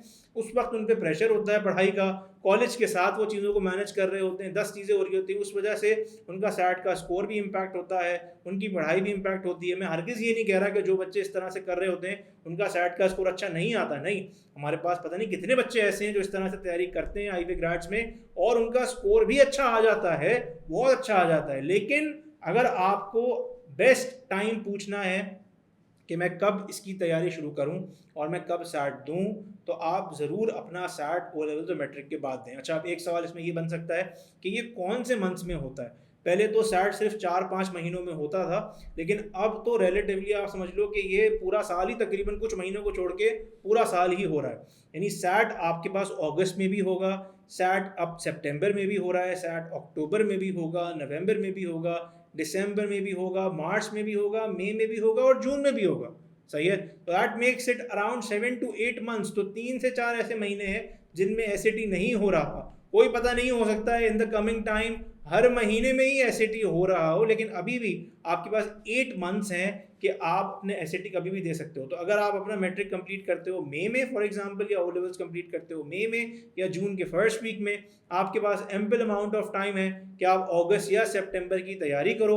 अगस्त और सितंबर में आप अपना SAT दे दो, आपका स्कोर अच्छा आ गया, अब आप भाई पूरे 2 साल फोकस करो अपनी पढ़ाई पे और पढ़ाई के बाद आप जाके अपना स्कोर सबमिट करवा दो। हाँ, ये ज़रूर है कि पाकिस्तान में रहते हुए कुछ यूनिवर्सिटीज़ डेफिनेटली ऐसी हैं जहाँ पे SAT का स्कोर इतना ज़्यादा रेलिवेंट नहीं होता। जैसे कि अगर मैं बात करूँ मेडिकल स्कूल्स की, तो मेडिकल स्कूल में पाकिस्तान में आप अगर डाउ की बात करें या किसी और मेडिकल स्कूल की बात करें तो वहाँ पे SAT का स्कोर रेलिवेंट नहीं होता। वहाँ पे आपको MD-CAT देना पड़ता है, MD-CAT की बेसिस पे ही आपका एडमिशन होता है। तो आपका जो काम है वो तभी होगा जब आप ये स्कोर आप जब उसका टेस्ट देंगे। ठीक है, इंजीनियरिंग यूनिवर्सिटीज़ के अंदर भी आपके पास लिमिटेड ऑप्शंस हैं पाकिस्तान में रहते हुए जो SAT को एक्सेप्ट करती हैं, लेकिन उसके अलावा अगर आप बिजनेस स्कूल्स की बात करें, अगर आप किसी और स्कूल की बात करें, अगर आप इंटरनेशनल स्कूल्स की बात करें, इंटरनेशनल यूनिवर्सिटीज़ की बात करें, तो वर्ल्ड वाइड हर जगह, हर यूनिवर्सिटी में, हर प्रोग्राम में SAT को एक्सेप्ट किया जाता है। इवन पाकिस्तान में जो टॉप यूनिवर्सिटीज़ हैं जैसे IBA है, लम्स है, उसमें हर जगह पे आपका SAT का स्कोर वैलिड होता है। अच्छा देखें, हम लोग काफ़ी बात कर चुके हैं अब SAT के बारे में। आई होप कि आपको थोड़ी बहुत अंडरस्टैंडिंग इसमें डेवलप हो गई होगी कि ये SAT क्या है, SAT के टेस्ट से क्या मुझे फ़ायदा होता है, मैं कहाँ कहाँ पहुँच। अक्सर लोग बैठ के बच्चे ये सोच रहे होते हैं कि यार ये जो टॉप यूनिवर्सिटीज़ हैं, ये जो दुनिया की बेहतरीन यूनिवर्सिटीज़ हैं, यहाँ पे जो बच्चे एडमिशन लेते हैं वो तो कोई और ही बच्चे होते हैं, वो शायद इस दुनिया के तो होते ही नहीं हैं, हम तो जा ही नहीं सकते, हम तो कर ही नहीं सकते। तो याद रखें कि देखें, अगर आप ये टेस्ट दे सकते हैं, अगर आप इसमें स्कोर कर सकते हैं, तो आप जो कि आप कर सकते हैं, तो आप दुनिया की बेहतरीन यूनिवर्सिटीज़ में भी एडमिशन ले सकते हैं। मैं आपको जेन्युइनली बता रहा हूँ, मेरे पास बहुत सारे ऐसे केसेस आए, बहुत सारे ऐसे बच्चे आए जिनको नहीं पता था SAT क्या होता है, मगर वो उस टाइम पे आए थे जब उनके लिए SAT देना आसान था, जब उनके लिए SAT देना रेलिवेंट भी था, पर्टिनेंट भी था। तो हमने उनको गाइड किया, हमने उनको बताया, तो उन्होंने SAT दिया, उनका अच्छा स्कोर आया और वो आगे बढ़ गए, उनकी अच्छी यूनिवर्सिटी में एडमिशन हो गया। ठीक है ना। तो SAT का जो बेहतरीन टाइम, जैसा कि मैंने अभी आपको बताया थोड़ी देर पहले, कि आपका O लेवल्स के बाद या मैट्रिक के बाद आपका बेहतरीन टाइम है अगर आप SAT दे दें। अगर ये नहीं होता, मिसाल के तौर पे अगर आप O लेवल्स के बाद या मैट्रिक के बाद SAT नहीं देते, तो फिर उसके बाद आप ये कर सकते हैं कि आपका जब फर्स्ट ईयर हो जाए या जब आपका AS लेवल कंप्लीट हो जाए, तो अपने A2s जब आप स्टार्ट करते हैं या आप जब अपना सेकेंड ईयर स्टार्ट करते हैं, तो आप उस वक्त SAT दे सकते हैं। उसमें भी देखें, बेहतरीन टाइम यही है कि जैसे ही आपके AS के या फर्स्ट ईयर के पेपर्स ख़त्म हो, आप उसके फ़ौरन बाद अपने SAT की प्रेपरेशन शुरू कर दें और कोशिश करें कि आप अगस्त में या सितंबर में अपना टेस्ट दे दें। इससे फ़ायदा क्या होता है? इससे फ़ायदा ये होता है कि आपको जब अपना स्कोर पता चलेगा तो आप मल्टीपल अटैम्प्ट के लिए जा सकते हो। अगर आप मिसाल के तौर पे दिसंबर में अपना टेस्ट देते हो तो इसका एक नुकसान ये होगा कि ऑल्दो मार्च में एक और टेस्ट होगा, लेकिन मार्च तक तकरीबन यूनिवर्सिटीज़ IB राउंड 1 आपका निकल जाएगा, और इवन जो इंटरनेशनल यूनिवर्सिटीज़ हैं उनकी एप्लीकेशंस क्लोज हो जाती हैं। तो आपका अगर स्कोर अच्छा नहीं आया तो आपको गैप ईयर पे जाना पड़ेगा। अगर आप अगस्त में टेस्ट देते हो 2 हफ्ते में आपको पता चल जाएगा कि आपका स्कोर कैसा आया है। अगर आपका इन केस स्कोर अच्छा नहीं आता तो आप एक और अटेम्प्ट दे सकते हो अक्टूबर में या दिसंबर में, और इस बार आपको पता होगा कि आपने गलतियां कहाँ पे की हैं। तो उन गलतियों के ऊपर काम करके, उन गलतियों के ऊपर मेहनत करके आप जब अपना दूसरा अटेम्प्ट दोगे तो डेफिनेटली उस दूसरे अटेम्प्ट के अंदर आपका स्कोर बढ़ने के चांसेस होंगे। और हमने ये देखा है कि बच्चे जब मल्टीपल अटेम्प्ट्स देते हैं तो उनका स्कोर बढ़ता है। हमारे पास ऐसे स्टूडेंट्स आए जिनका स्कोर पहले अटेम्प्ट में 1300 आया, उन्होंने मल्टीपल अटेम्प्ट दिए, उन्होंने सेकंड अटेम्प्ट दिया, उनका 1500 हो गया, 1400 हो गया, 100 पॉइंट्स बढ़ गए, 200 पॉइंट्स बढ़ गए। तो इस तरह की एग्जांपल्स हमारे पास बहुत मौजूद हैं। ठीक है, तो कोशिश करें कि ऐसा अपना टाइम फ्रेम बनाएं सैट का कि आपका जब रिजल्ट आए तो आपके पास अपने यूनिवर्सिटी एडमिशन्स क्लोज होने से पहले कम से कम एक अटेम्प्ट और देने का टाइम हो। अगर आप अगस्त सितंबर में देते हो तो आपके पास टाइम होगा अक्टूबर नवंबर का कि आप एक और अटेम्प्ट और दे सकते हो, इवन दिसंबर का कि आप उसमें एक अटेम्प्ट और दे सकते हो। तो that is the best time to give it, best time to appear for the SAT। जितना पहले आप करोगे उतना अच्छा है, और मेरी रिकमेंडेशन है कि आप एटलीस्ट आप 2 अटेम्प्ट्स के लिए जाएं। अगर आप इंटरनेशनल स्टूडेंट्स की बात करें, उन बच्चों की बात करें जो US में रहते हैं, तो वो तो तैयारी शुरू करते हैं जब वो अपने 8th या 9th ग्रेड में होते हैं, जिसको वो अपना मतलब सोफोमोर ईयर कहते हैं या वो स्टार्टिंग ईयर कहते हैं। तो उस वक्त वो अपनी तैयारी शुरू करते हैं, वो अपने O लेवल्स ख़त्म होने से पहले, उनका स्कूल जो होता है वो ख़त्म होने से पहले वो सैट दे चुके होते हैं। वहाँ पे PSAT होता है, यानी जो प्रिलिमिनरी सैट होता है, उससे पहले प्रैक्टिस के लिए वो सैट देते हैं, उसकी बेसिस पे उनकी स्कॉलरशिप्स भी होती हैं। तो बहुत पहले उनकी तैयारी शुरू होती है। हमारे यहाँ तो बच्चे कुछ ऐसे भी होते हैं जो सोच रहे होते हैं कि यार सेकेंड ईयर हो जाए फिर सोचेंगे, A2 हो जाए फिर हम सोचेंगे कि हमें क्या करना है, A2 के बाद हम प्लान करेंगे कि यार हमें कौन सी यूनिवर्सिटी में जाना है, इंटर के बाद हम प्लान करेंगे। भाई उस वक्त तक तो गाड़ी निकल चुकी होगी। आप अगर इंटर के बाद ये जागोगे कि मैंने कौन सी यूनिवर्सिटी में जाना है, तो यूनिवर्सिटी में तो आप किसी भी नहीं जाओगे, क्योंकि सारी यूनिवर्सिटीज़ तो अपनी एडमिशन्स क्लोज कर चुके होंगे। तो उस वक्त तो कोई फ़ायदा ही नहीं होगा, आपको फिर 1 साल का गैप ईयर लेना पड़ेगा। ठीक है, अब देखो ये सारी बातें हो गई। Having said all of this, अब मैं थोड़ा सा आपको ये बता दूं। अब मैं ऑब्वियसली इस तरफ आ रहा हूँ क्योंकि देखें हमने सैट के बारे में तो जान लिया, अब प्रेपरेशन के बारे में जानना भी ऑब्वियसली इंपॉर्टेंट है। ये जानना भी इंपॉर्टेंट है कि किस तरह से इसकी तैयारी करनी है, क्या आप करें, कौन सी ऐसी चीज़ें हैं जो अगर आप इसके लिए करेंगे तो आपका स्कोर अच्छा आएगा। तो इसके लिए आज इंशाल्लाह मैं डिस्कस करूंगा आपके साथ IB ग्रेड्स का जो प्लान है, IB ग्रेड्स की जो मेथडोलॉजी है, पहले दिन से लेके आखिरी दिन तक यहाँ पे किस तरह से हम लोग तैयारी करवाते हैं, ये इंशाल्लाह आज मैं आपके साथ डिस्कस करूँगा। ऑब्वियसली बात है बहुत ज़्यादा डिटेल में जाना मुमकिन नहीं होगा, लेकिन एटलीस्ट जो हमारे ग्लिम्सेस हैं, जो हम लोग किस तरह से तैयारी कराते हैं, जिसमें हमने देखा कि जिसकी वजह से बच्चों के स्कोर इंप्रूवमेंट्स होते हैं। हमारे पास जो बच्चे, एक तो ये कि मैं आपको कहीं से सुनी सुनाई बात मैंने खुद देखा है, हमारे पास ऐसे बच्चे थे जिनके स्कोर इंप्रूवमेंट में 200 पॉइंट्स की इंप्रूवमेंट आई है, किसी की 300 पॉइंट्स की, किसी की 400, किसी की 500 पॉइंट्स की भी इंप्रूवमेंट आई है। तो ये इंप्रूवमेंट ऐसे ही नहीं आ रही, कुछ ना कुछ ऑब्वियसली हो रहा है, उसकी वजह से ये इंप्रूवमेंट आ रही है। तो उसको हम थोड़ा सा डिस्कस कर लेते हैं। तो IB ग्रेड्स में जो फिजिकल क्लासेस हैं हमारी, जो क्लासरूम कोर्सेज हैं हमारे, उसमें जब क्लासेस शुरू होती हैं हम लोग अपनी स्ट्रेंथ भी ऑब्वियसली इसमें कम रखते हैं। हम लोग ऑन एवरेज जो बच्चे रखते हैं वो रिलेटिवली कम होते हैं, 25 to 30 बच्चे ऑन एवरेज हमारी क्लासेस में होते हैं, और इससे भी कभी कभार कम होते हैं। ये हम ऑन पर्पस करते हैं। ऑन पर्पस इसलिए करते हैं कि हम लोग ये देखते हैं कि फोकस थोड़ी सी तैयारी हो।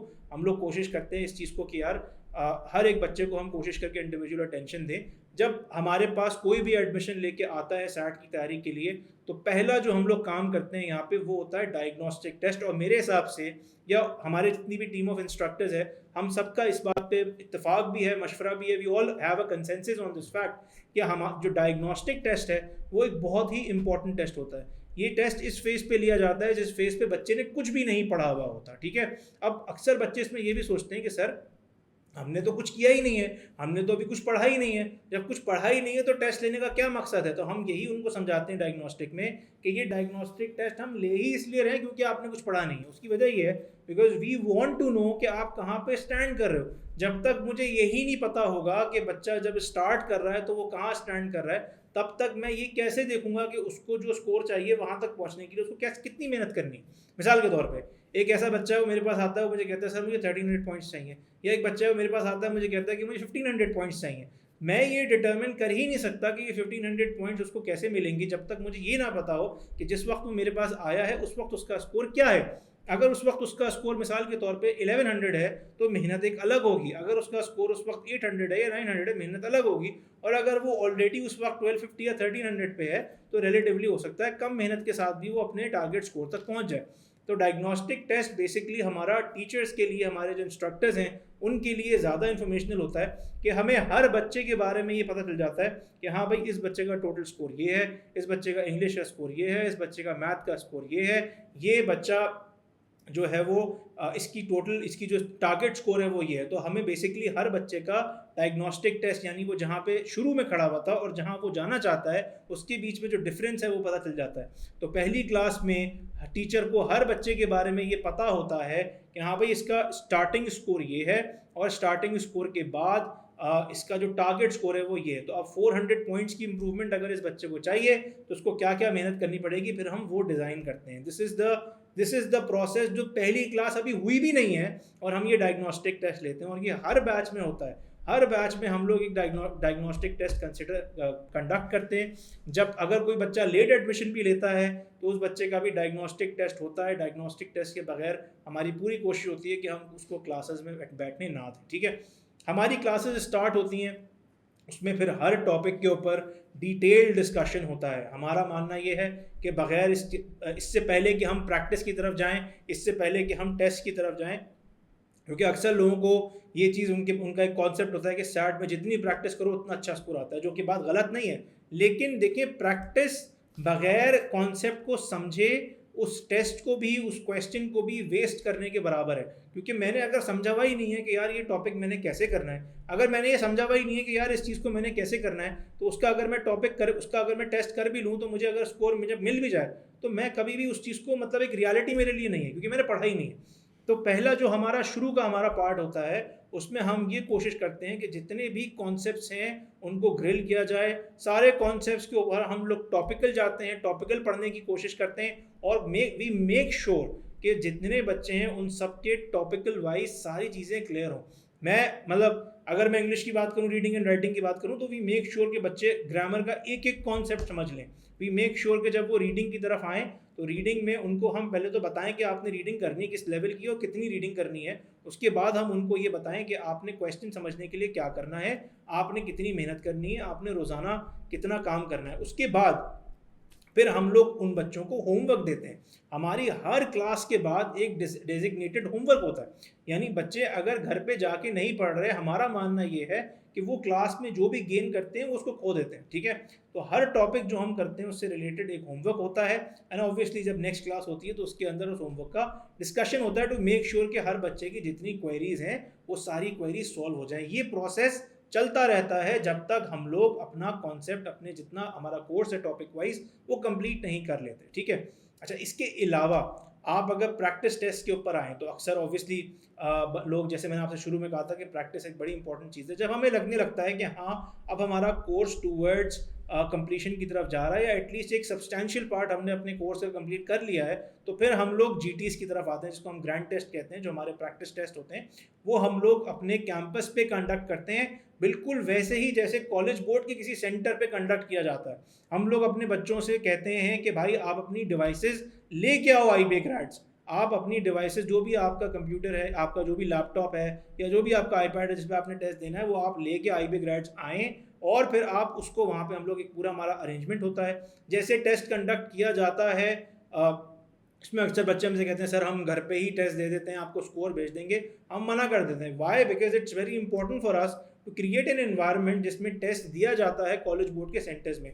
एंड बिलीव इट और नॉट, ये जो हम लोग इन्वायरमेंट क्रिएट करते हैं इसकी वजह से हमने देखा है कि बच्चों के अंदर एक इम्प्रूवमेंट आती है, क्योंकि जितना सेंस ऑफ सीरियसनेस टेस्ट के दौरान, जीटीज़ के दौरान होता है, उतना ही बच्चों के अंदर हमने ये देखा है कि स्कोर इम्प्रूवमेंट आता है। अब क्या सिर्फ टेस्ट दे दिया ये काफ़ी है? नहीं, ये काफ़ी नहीं है। हम ये देखते हैं कि बच्चों के वीक एरियाज़ क्या हैं। आपने अक्सर ये सुना होगा बच्चों को ये कहते हुए, यू मस्ट हैव लिसन, कि बच्चे कहते हैं sir we not getting the score that we want, you not getting that 1500, you not getting that 1400, you not getting that 1300। हम पूछते हैं व्हाई नॉट गेटिंग इट, वो कहते हैं सर ये नहीं पता। ठीक है, मेजॉरिटी जो बच्चे ये कहते हैं कि हमारा जो टारगेट स्कोर है वो नहीं आ रहा, उनसे अगर आप पूछोगे कि भाई तुम्हारा टारगेट स्कोर क्यों नहीं आ रहा, मैं आपको गारंटी से कह रहा हूँ मेजॉरिटी बच्चों को ये नहीं पता होगा कि क्यों नहीं आ रहा। क्यों? क्योंकि उन्होंने ये तो देख लिया कि उनका स्कोर अच्छा नहीं आ रहा, वो ये नहीं देखते कि उनकी मिस्टेक क्या है, उनकी गलती क्या है, वो कहाँ गलती कर रहे हैं, वो कहाँ पे प्रॉब्लमैटिक उनको क्या चीज़ हो रही है, वो इस चीज़ को फिगर आउट नहीं कर पाते। आईबीए ग्रेड्स की फिजिकल क्लासेस में हम लोग क्या करते हैं, आईबीए ग्रेड्स की फिजिकल क्लासेस में हम लोग एक एक बच्चे के जीटी को, उसके स्कोर को, उसके साथ हम उस पर वर्किंग करने की एटलीस्ट कोशिश करते हैं। हम ये देखते हैं कि उनके वीक एरियाज क्या हैं, हम पहले टोटल स्कोरिंग करवाते हैं, हम कंपोनेंट वाइज स्कोरिंग करवाते हैं, हम ये देखते हैं कौन सा बच्चा कहाँ पे लैग कर रहा है, उस बच्चे को वहाँ पे हम लोग थोड़ा सा पुश करने की कोशिश करते हैं ताकि वो उस चीज़ के अंदर इम्प्रूव करे। जो पर्टिकुलर एरिया है, अब एक बच्चा है वो मिसाल के तौर पे ग्रामर में लैग कर रहा है, मैं उसको बोल रहा हूँ कि यार आप रीडिंग अच्छी करो, रीडिंग अच्छी करो, भाई उसका मसला ग्रामर में है। अगर उसका मसला ग्रामर में है तो जब तक मैं वो रिजॉल्व नहीं कराऊंगा उसका वहाँ पे स्कोर नहीं उठेगा, उसका टोटल स्कोर में इंप्रूवमेंट नहीं आएगी। तो इट्स वेरी इंपॉर्टेंट कि बच्चों को पता हो कि उनके वीक एरियाज क्या हैं। आईबी ग्रेड्स के जो इंस्ट्रक्टर्स हैं वो एक बड़ा जो इंपॉर्टेंट रोल प्ले करते हैं वो ये होता है कि बच्चों को उनके वीक एरियाज हम बताते हैं और उसके ऊपर जब वो काम करते हैं तो हम जो डिज़ायर्ड स्कोर होता है या जो उनकी इंप्रूवमेंट होती है वो हमें देखने को मिलती है। अच्छा, अब क्या यहाँ पे बच्चों को छोड़ दें? क्या सिर्फ हम वीकली ग्रैंड टेस्ट ले लें और एक ग्रैंड टेस्ट लेके स्कोर बात करके छोड़ दें बच्चों को? नहीं, ऐसा नहीं है। हमारा ये मानना है कि प्रैक्टिस बहुत इंपॉर्टेंट है और शुरू में जो हमने आपसे बात की थी कि प्रैक्टिस हम शुरू में नहीं कराते, एंड में हम जाके उतना ही ग्रिल करते हैं। हमारा एक अच्छा नंबर है टेस्ट का जो हम लोग डिस्कस करते हैं क्लास में भी, और हमारी एक ऐप है छा जाओ, उसके अंदर भी हमारे टेस्ट हैं, मॉक टेस्ट भी हैं, ग्रैंड टेस्ट भी हैं, जो हम बच्चों को होमवर्क में साथ साथ कहते हैं कि आपने ये भी सॉल्व करना है। और क्लास में भी हम लोग फुल लेंथ प्रैक्टिस टेस्ट बच्चों को सॉल्व भी कराते हैं और डिस्कस भी करते हैं। शुरू में क्वेश्चन बाय क्वेश्चन और बाद में जाके बच्चों की हम क्वेरीज लेते हैं, मगर वी मेक श्योर कि एक एक बच्चे को पूरे टेस्ट के अंदर क्या क्या चीज़ें आ रही हैं, किस ऑर्डर में आ रही हैं, ये पता हो। फॉर्चुनेटली सैट में हमारे पास जो पैटर्न होता है वो फिक्स होता है, यानी आप आईबीए में जाओ या आप किसी और यूनिवर्सिटी टेस्ट में जाओ तो वहाँ पे जो पैटर्न होते हैं टेस्ट के वो चेंज हो रहे होते हैं। अगर आप सैट की बात करो तो जो पैटर्न है वो फिक्स है। हमें पता है कि यार रीडिंग एंड राइटिंग में 27 सवाल होंगे, हमें पता है यार उसमें पहले क्राफ्ट एंड स्ट्रक्चर का सवाल आएगा, फिर उसमें इन्फॉर्मेशन एंड आइडियाज़ के सवाल आएंगे, फिर उसमें स्टैंडर्ड इंग्लिश कन्वेंशन के सवाल आएंगे, उसके बाद उसमें एक्सप्रेशन ऑफ आइडियाज़ के क्वेश्चन आएंगे। ये सारी बातें हमें पहले से पता हैं, ठीक है। तो उसी हिसाब से मैथ के अंदर भी आपके पास सवाल आते हैं, उसमें डिफिकल्टी लेवल के हिसाब से सवाल बनते हैं, तो हम उसी हिसाब से बच्चों को ट्रेन करते हैं। और हमारे पास 10-15 जितने भी टेस्ट हम क्लास में, जब तक हम वी आर नॉट श्योर कि बच्चों ने इस पर एक एक्सपर्टीज हासिल कर ली है, हम वो टेस्ट डिस्कस करते रहते हैं। वी मेक श्योर कि every student go through every question of the SAT multiple times so that he और she is well aware of what is coming in the SAT. मैं अक्सर बच्चों से एक बात ही कहता हूँ कि एसएटी एक ओपन बुक क्विज है। अगर आप किताबें साथ ले जाओ, रिसोर्सेज साथ ले जाओ, तब भी अगर आपने प्रैक्टिस नहीं की होगी आपका स्कोर नहीं आएगा, बल्कि हो सकता है कम हो जाए, क्योंकि आपने जो स्कोर किया हुआ है या आप जो पढ़ाई करके जा रहे हो, अगर आप वो बुक में देखोगे तो वहाँ पे आपका टाइम ज़्यादा लग जाएगा। अगर आपका टाइम ज़्यादा लग जाएगा तो उसका मतलब क्या है कि आपका स्कोर हो सकता है कम हो जाए। ये सारी बातें हम लोग आईबी ग्रेड्स में बच्चों को फिजिकल क्लासेस में बताते हैं, समझाते हैं, बार बार उनकी काउंसलिंग होती है इस चीज़ के ऊपर, ये देखा जाता है। क्लास के अंदर भी क्विजेज होते हैं, वोकैबुलरी एक बड़ा इंपॉर्टेंट पार्ट है एसएटी का, उस पर काम किया जाता है, बताया जाता है बार बार कि अगर आप ये काम नहीं करेंगे तो क्या होगा।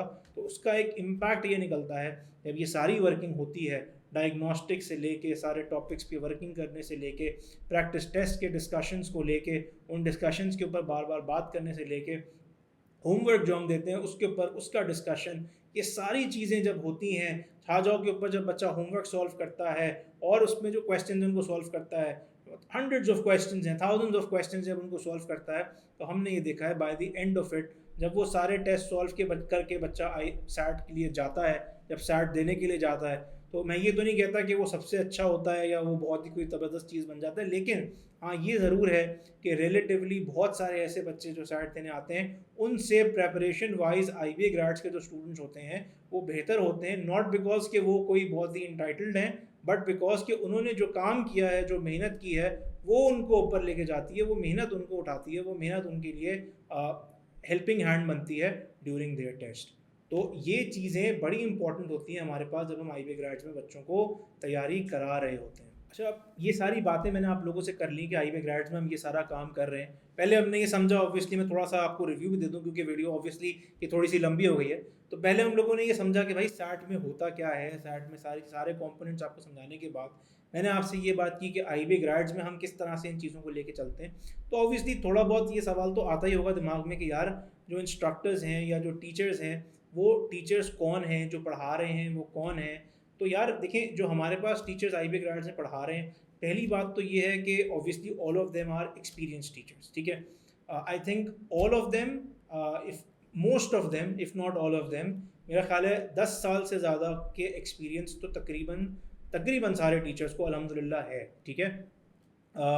और ये जितने भी टीचर्स हैं ये वो हैं जो इस प्रोसेस से गुजर चुके हैं, जो इन टेस्ट्स के थ्रू गुजर चुके हैं, जिन्होंने ये टेस्ट की तैयारी की है, जो इन टेस्ट को सॉल्व कर चुके हैं, जिन्होंने सैट भी दिया है, जिन्होंने डिफरेंट यूनिवर्सिटी के टेस्ट भी दिए हैं, जो इस टेस्टिंग सिस्टम को समझते हैं, जो इस टेस्टिंग प्रोसेस को समझते हैं, जो इसके थ्रू बच्चों को गाइड कर सकते हैं। क्योंकि देखें, अगर एक बंदा आपको पढ़ा रहा है और वो खुद उस सिस्टम से गुजरा हुआ नहीं है, तो हो सकता है कि रिलेटिवली उसके लिए पढ़ाना आपके लिए मुश्किल हो जाए। लेकिन अगर कोई ऐसा है जो इस एक्सपीरियंस से खुद गुजरा हुआ है, तो उसके लिए ऑब्वियसली आपको गाइड करना भी आसान होता है, उसको इसके पिटफॉल्स भी पता होते हैं, कहाँ पे आपको मसला होगा ये भी पता होता है, तो आपको वो बेहतर अंदाज में गाइड कर सकता है। तो अल्हम्दुलिल्लाह हमारे आईबी ग्रेड्स में जितने भी टीचर्स हैं सब एक्सपीरियंस टीचर्स हैं, एक्सपीरियंस फैकल्टी है। और टीचर्स के हवाले से यहाँ पे अल्हम्दुलिल्लाह कोई हमें मसला नहीं होता, बच्चों को भी अल्हम्दुलिल्लाह मसला नहीं होता। और ये सारे टीचर्स बच्चों के साथ लगते भी हैं, वन ऑन वन भी, और क्लास के अंदर भी गाइड करते हैं, सारी चीज़ें इसके अंदर होती हैं। तो एक बेहतरीन इसके अंदर हमारा सिस्टम होता है, चल रहा होता है, जो बच्चों को गाइड कर रहा होता है। तो टीचर्स के हवाले से ये इसके अंदर एक बात है।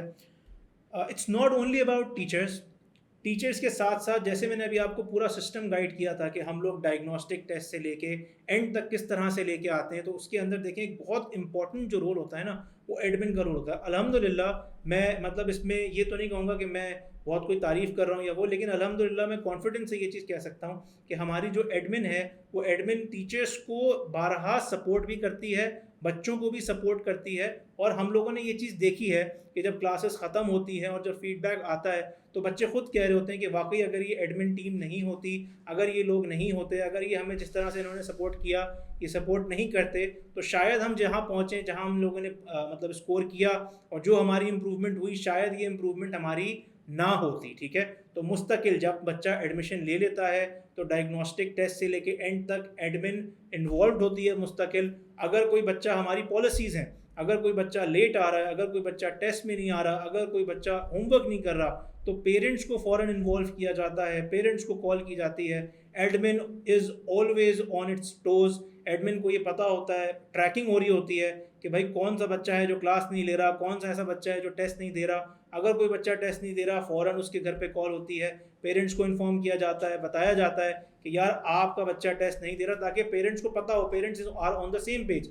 अगर बच्चा, अगर मिसाल के तौर पे कोई सुस्ती दिखाता भी है, तो फ़ौरन एडमिन जो है वो इस चीज़ को पुल इन करती है, बताती है कि यार आप ये इस तरह से प्रॉब्लम हो रही है, ताकि बच्चे फ़ौरन बैक ऑन ट्रैक आ जाएं। क्योंकि ये चीज़ होती है, जब आप प्रेपरेशन स्टार्ट करते हैं तो स्टार्ट में ऑब्वियसली आप कॉन्फिडेंट भी होते हैं, आप मोटिवेटेड भी होते हैं, लेकिन क्योंकि ये रिग्रेस प्रोसेस है और जब आप इस प्रोसेस में आते हैं तो थोड़ा बहुत आप इसमें लेज़ी हो भी जाते हैं। और आप, ऑल्दो आपके सामने आपके गोल्स होते हैं, सारी चीज़ें होती हैं, लेकिन कभी कभार आप इसमें लेज़ी हो जाते हैं। तो हमारी जो एडमिन है, इट मेक्स श्योर कि आपको इसमें हर तरह से गाइड भी किया जाए, आपको बताया भी जाए और आपका हर तरह से साथ भी दिया जाए इसके अंदर, कॉल्स पे भी, रजिस्ट्रेशंस के लिए, और आगे हज़ार तरह के बच्चों के सवालात होते हैं, हज़ार तरह के बच्चों के मसले मसाइल होते हैं। वो सारी चीज़ों में हमारी हमारी जो एडमिन है वो सपोर्ट कर रही होती है, ठीक है। मैंने आपको पहले एक चीज़ ये बताई थी कि हमारे पास जीटी होते हैं, हम लोग यहाँ पे इन्वायरमेंट बनाते हैं एक, और वो इन्वायरमेंट सिर्फ ऐसा नहीं होता कि बस बच्चे आए बैठे टेस्ट दे के चले गए। हमारी एडमिन यहाँ भी सपोर्ट करती है, जैसे कि प्रॉक्टर्स होते हैं, जैसे कि इन्विजिलेटर्स होते हैं, सैट के डेजिग्नेटेड जो सेंटर्स हैं वहाँ पे बिल्कुल इसी तरीके से हमारे कैंपस पे भी हमारी एडमिन इन्विजिलेशन करती है। उन रूल्स का ख़ास ख्याल रखा जाता है जो सैट के सेंटर्स पे रूल्स होते हैं, उन सारे रूल्स का ख्याल रखा जाता है ताकि बच्चों को पता हो कि यार क्या चीज़ें ऐसी हैं जो मैं नहीं कर सकता, क्या चीज़ें ऐसी हैं जो मैं कर सकता हूँ। मिसाल के तौर पे हमारे टेस्ट के दौरान सेल फोन्स यूज़ करना अलाउड नहीं होता, ये सारे काम करना अलाउड नहीं होता। जो चीज़ें कॉलेज बोर्ड ने स्पेसिफाई कर दी हैं, हमारी एडमिन, हमारे इन्विजिलेटर्स मेक श्योर करते हैं, वी मेक श्योर कि वो सारी चीज़ें इम्प्लीमेंट हों, वो सारे काम उस क्लास में हों टेस्ट के दौरान, और कोई भी ऐसी चीज़ ना हो ताकि बच्चों को वो एक्सपीरियंस मिले जिस एक्सपीरियंस को वो लोग इंशाल्लाह फेस करने वाले हैं। हमारा काम यहाँ पे एज IB ग्रेड्स, एज हम लोग जो इदारा है, हमारा काम ये होता है कि in the best of spirit हम बच्चों को तैयार करें उस दिन के लिए जिस दिन उन्होंने जाके इस टेस्ट को फेस करना है। ऑब्वियसली उस दिन बहुत सारा उनके ऊपर प्रेशर भी होगा और सारी चीज़ें भी होंगी, तो सारी चीज़ों के लिए हम लोग एक एक aspect, because we know the test, हमें पता है कि कहाँ कहाँ से बच्चे के ऊपर प्रेशर आ सकता है, क्या क्या ऐसी चीज़ें हैं जो बच्चों को कंफ्यूज कर सकती हैं। हमने ये भी देखा बहुत सारे अच्छे अच्छे बच्चे भी होते हैं, कभी कभार वो सारी चीज़ें पढ़ के भी जाते हैं, प्रैक्टिस करके भी जाते हैं, लेकिन टेस्ट में जब जाते हैं तो वहाँ पर जाके उस एनवायरनमेंट की वजह से वो कभी कभार कंफ्यूज हो जाते हैं क्योंकि उन्होंने उस एनवायरनमेंट की प्रैक्टिस नहीं की होती है।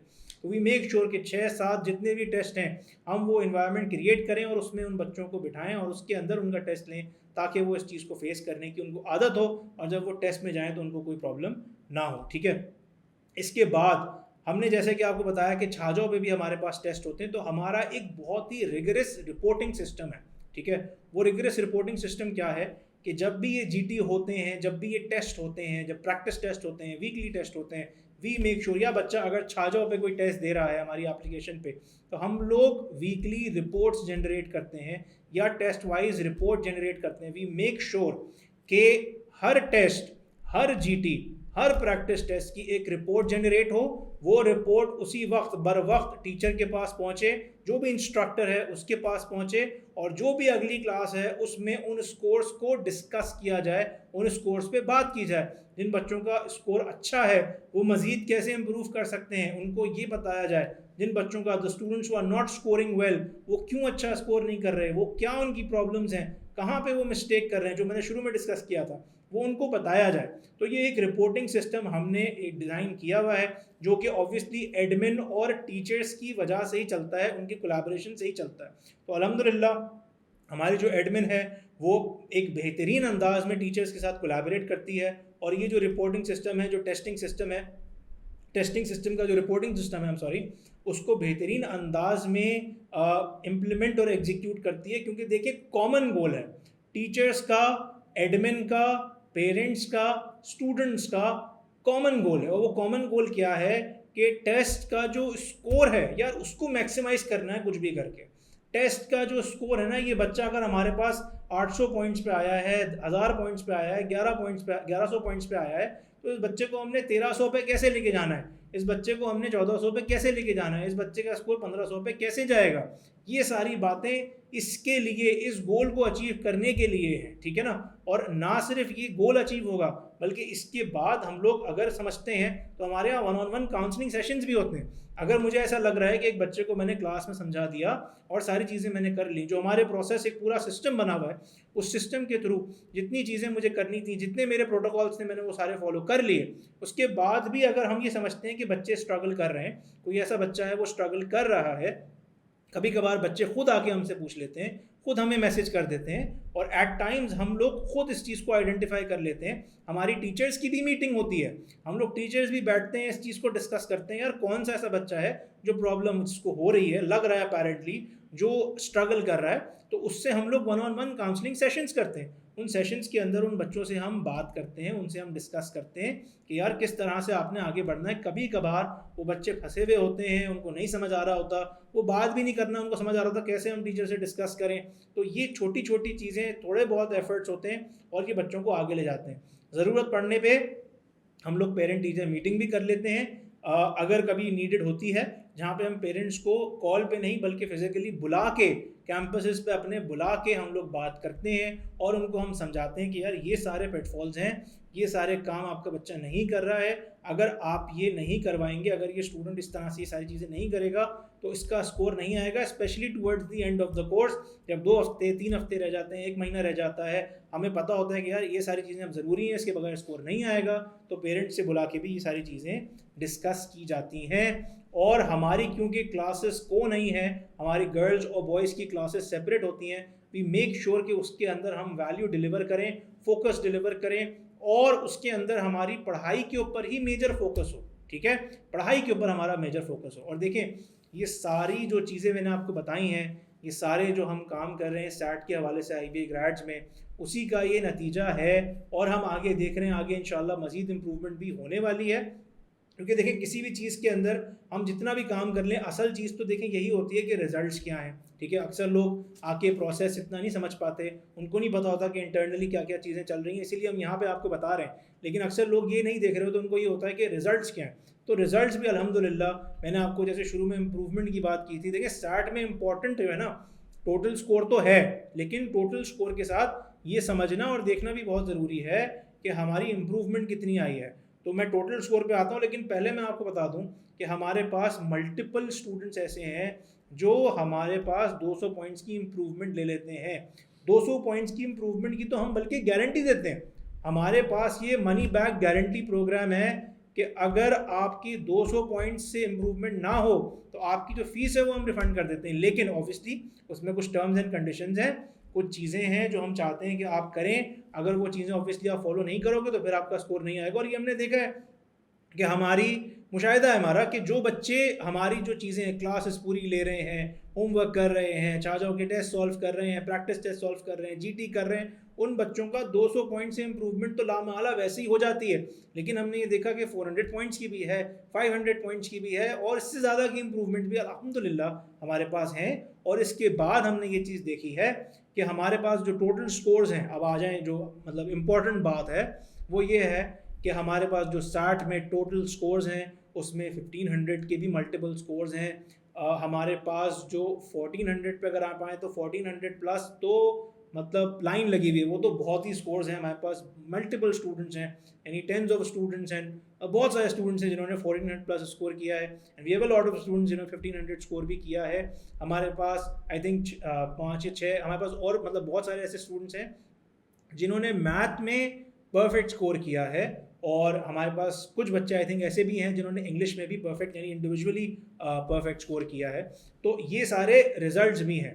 तो ऑब्वियसली रिजल्ट्स इंपॉर्टेंट होते हैं, results is the actual result, और result is the actual game कि भाई आप जो सारा काम कर रहे हैं उससे नतीजा क्या निकल रहा है। लेकिन हम ये समझते हैं कि रिजल्ट्स इंपॉर्टेंट हैं और उसके साथ ये जो काम है ये भी इम्पॉर्टेंट है। तो ये जो वीडियो थी, इस वीडियो के अंदर ऑब्वियसली हमने आपसे डिस्कस किया है कि सैट होता क्या है, IBA ग्रेड्स में हम सैट किस तरह से करवा रहे हैं, कैसे हम बच्चों के साथ कोशिश करते हैं। अल्हम्दुलिल्लाह अब तक हम लोग जो मेहनत कर रहे हैं उसमें हमने बच्चों के रिजल्ट्स भी देखे। हमारे पास जो बच्चे सैट की तैयारी करते हैं उनका टॉप यूनिवर्सिटीज़ में एडमिशन भी होता है। बहुत से बच्चे ऐसे होते हैं जो IBA में एग्जामेशन ले लेते हैं, ऐसे बच्चे भी होते हैं जो लम्स में एग्जामेशन ले लेते हैं, ऐसे बच्चे भी होते हैं जो इंटरनेशनल यूनिवर्सिटीज़ में एडमिशन ले लेते हैं, अपनी सीट्स कंफर्म कर लेते हैं। तो आप भी अगर ये प्रोसेस से गुजरना चाहते हैं, अगर आपको ऐसा लगता है कि आप सैट में अच्छा स्कोर करना चाहते हैं, तो बहुत ज़रूरी है कि आप अपने आप को एक ऐसे प्रोसेस से गुजारें जिसमें आपको ये पता चले कि आप कहाँ लैग करते हैं, ताकि उस लैकिंग पे काम करके आप जो रिक्वायर्ड इम्प्रूवमेंट है वो हासिल कर सकें। IBA ग्रेड्स में हम आपको वो सिस्टम इंशाल्लाह प्रोवाइड करेंगे। हम अब जो बच्चे हमारे पास आ रहे हैं उनको वो सिस्टम प्रोवाइड कर रहे हैं और इंशाल्लाह आगे भी करते रहेंगे। तो अगर आप समझते हैं कि आपको सैट करना है और आप भी एक ऐसा सिस्टम चाहते हैं जो आपके स्कोर डेवलपमेंट में आपकी मदद करे और आपको एक ऐसा स्कोर दिलाए जिसके ज़रिए आप पाकिस्तान या दुनिया भर के जो टॉप यूनिवर्सिटीज़ और कॉलेजेस हैं उनमें एडमिशन्स ले सकें, तो आप हमारे किसी भी कैंपस पे विज़िट कर सकते हैं। आप हमें कॉल कर सकते हैं। कराची में हमारे 6 कैंपसेस हैं, north Nazimabad, Bahadurabad, Gulshan Iqbal, Gulistan Jauhar, Malir and DHA। और इसके साथ साथ हमारी ऑनलाइन क्लासेस भी हैं। अगर आप इसमें से किसी भी क्लासेस में, हमारे क्लासरूम कोर्स में या ऑनलाइन क्लासेस में रजिस्टर करना चाहते हैं तो आप हमें कांटेक्ट भी कर सकते हैं। हम इंशाल्लाह डिटेल्स में अपना कांटेक्ट डिटेल्स भी दे देंगे, हमारा लिंक भी आ जाएगा। आप अगर डायरेक्ट हमारे किसी कैंपस पे विज़िट करना चाहते हैं तो कैंपस पे विज़िट कर लें, वहाँ पे इंशाल्लाह आपको 1-on-1 हम प्राइवेट काउंसलिंग भी दे देंगे, आपको बता देंगे आपके केस के लिए क्या इंपॉर्टेंट है। होपफुली इंशाल्लाह ये वीडियो आपको हेल्पफुल लगी होगी। इंशाल्लाह इसके थ्रू आप अपने सैट की तैयारी स्टार्ट करेंगे और इंशाल्लाह वो स्कोर हासिल करेंगे जिसके through you can get to the desired university या जिस यूनिवर्सिटी में भी आप जाना चाहते हैं। I hope this video helped you. This was Talal Hussain signing off. Thank you so much. Assalamu alaikum. IBA Grads, gateway to your desired future.